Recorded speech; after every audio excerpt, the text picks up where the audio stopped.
C'est une œuvre qui fait partie des collections du musée d'Orsay, qui est normalement accrochée à Orsay et qui est prêtée dans le cadre d'une opération menée par le musée d'Orsay qui s'appelle Les 100 œuvres qui racontent le travail. Donc il prête des œuvres en région.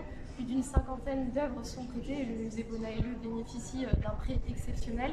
Donc cette huile sur carton réalisée par Henri Toulouse-Lautrec en 1894. Et c'est intéressant à deux titres pour le musée Bonaelleux. Henri Toulouse-Lautrec, ça a été un élève de Léon Bonnat et donc ça fait particulièrement sens de l'accueillir aujourd'hui au musée.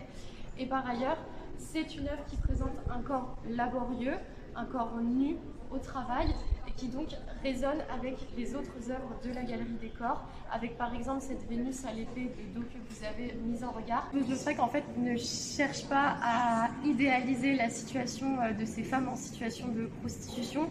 Il cherche au contraire à montrer la réalité concrète et sociale de ces femmes-là et leur quotidien.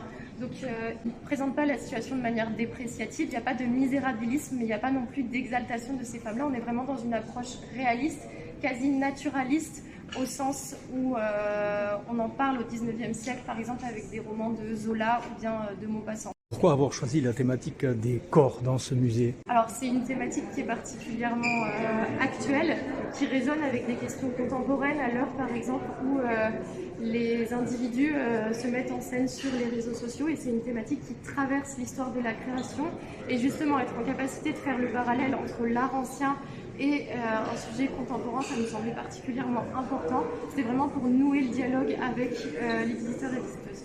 Et nous, on a la chance au musée Bonaelleux d'accueillir l'œuvre pour une durée particulièrement longue puisqu'elle restera jusqu'au 9 novembre exposée dans nos salles.